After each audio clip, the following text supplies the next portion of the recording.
검찰이 오늘 최순실 씨와 안종범 전 청와대 수석, 정호성 전 비서관을 재판에 넘기면서 오전 11시 이번 사건의 중간 수사 결과를 발표합니다. 이들의 범죄 사실과 함께 박근혜 대통령의 공모 관여 여부도 공개될 예정인데요. 서울중앙지검에 나가 있는 취재기자 연결하겠습니다. 신세롱 기자. 네, 특별수사본부가 꾸려져 있는 서울중앙지검에 나와 있습니다. 검찰이 오늘 최순실 씨를 재판에 넘깁니다. 안종범 전 청와대 수석과 정호성 전 비서관도 동시에 기소할 계획인데요. 검찰은 이들을 재판에 넘기면서 오전 11시 이른바 최순실 게이트 사건에 대한 중간 수사 결과를 발표합니다. 특별수사본부장인 이영렬 서울중앙지검장이 직접 사건의 주요 내용을 설명할 예정입니다.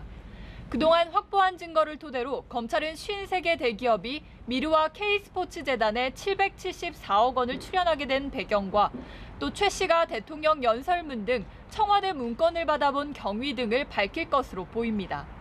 검찰은 그동안 이 같은 의혹의 중심에 박 대통령이 있다면서 대면 조사의 필요성을 강조해 왔는데요.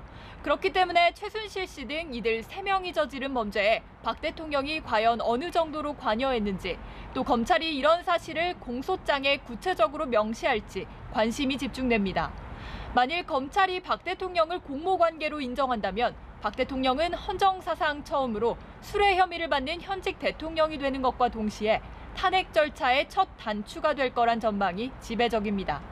지난주 검찰의 조사 요청을 거듭 거부하며 다음 주 조사 가능성을 시사한 박 대통령 측은 오늘 검찰 수사 결과의 발표를 보며 방어 전략을 세울 것으로 관측됩니다. 네, 큰 파장이 불가피할 것으로 보이는 최순실 씨의 조카 장시호 씨도 체포 시한이 오늘이죠. 조사는 어떻게 진행되고 있습니까?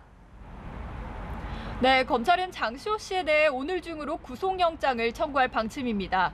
그동안 행적이 묘연했던 장 씨는 지난 금요일에 체포돼 강도 높은 조사를 받아왔는데요. 장 씨는 최순실 씨를 등에 업고 평창 동계올림픽을 비롯한 각종 체육 사업의 이권을 챙겨온 혐의를 받고 있습니다. 검찰은 또 장 씨가 운영한 한국 동계스포츠 영재센터에 삼성이 지원한 16억 원 중 11억 원을 장 씨가 개인적으로 빼돌린 것으로 보고 있습니다. 이 영재센터는 신생법인으로는 이례적으로 문화체육관광부의 지원을 받았다는 의혹을 받고 있습니다. 장 씨는 사무총장직을 맡아 인사와 자금 관리 등 막강한 영향력을 행사한 것으로 전해졌습니다. 수사팀은 장 씨의 신병을 확보한 후 최 씨 일가의 각종 이권 의혹에 대해서도 본격 조사할 방침입니다. 지금까지 서울중앙지검에서 연합뉴스TV 신세롬입니다.